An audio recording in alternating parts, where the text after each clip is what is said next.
हरियाणा के हर गांव में बिजली पहुंचाने का बीड़ा भी बंसीलाल ने उठाया, और वो भी बिना किसी अतिरिक्त बजट के। राम वर्मा कहते हैं कि बिजली विभाग किसानों से कहता था कि अगर तुम्हें कनेक्शन लेना है तो 5,000 रुपए दो, हम लाइन तुम्हारे यहां पहुंचा देंगे। बंसीलाल ने कहा कि भाखड़ा नंगल परियोजना की वजह से हरियाणा के पास बिजली का सरप्लस है। 50,000 किसानों ने ट्यूबवेल खुदवा रखे थे, लेकिन बिजली ना होने की वजह से उन्हें पानी नहीं मिल पा रहा था। बंसीलाल ने आदेश दिया कि हरियाणा के हर गांव में बिजली पहुंचा दी जाए, चाहे वहां बिजली की मांग हो या ना हो, बस वहां बिजली का एक खंभा लगाकर एक बल्ब लगा दिया जाएगा। शुरू में लोगों ने बिजली के कनेक्शन नहीं लिए, लेकिन बिजली पहुंचने के लिए करीब 5,000 रुपए देने की शर्त हमेशा के लिए खत्म हो गई। पानी, बिजली और सड़क के अलावा हरियाणा को भारत के पर्यटन मानचित्र पर स्थापित करने का श्रेय भी बंसीलाल को ही जाता है।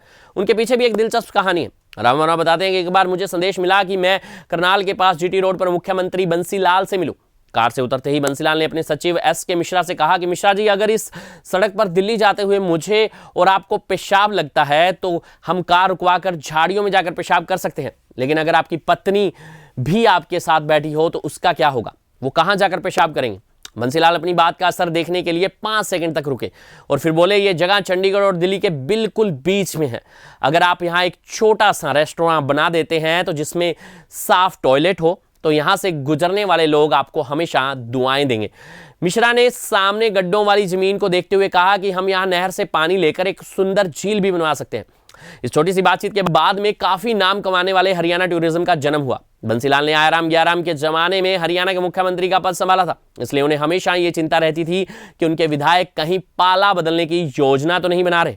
राम वर्मा बताते हैं कि बंसीलाल कभी भी रात में ये जाने बगैर नहीं सोए कि उनका एक एक विधायक और मंत्री उस दिन कहां था और क्या कर रहा था और किससे मिला था। वो अपना सारा सरकारी काम करने के बाद रात में करीब 2 बजे सोने जाते थे। सोने से पहले वो उन कामों की सूची बनाते थे जो अगले दिन उन्हें करने होते थे। उन्होंने कभी भी चाणक्य होने का दावा नहीं किया, लेकिन उनकी कृति अर्थशास्त्र हमेशा उनके बगल में रखी जाती थी। बंसीलाल को अक्सर इस बात में दिलचस्पी रहती थी कि उनके विरोधी पीठ पीछे उनके बारे में क्या सोच रहे हैं। एस.के. मिश्रा एक दिलचस्प किस्सा सुनाते हैं।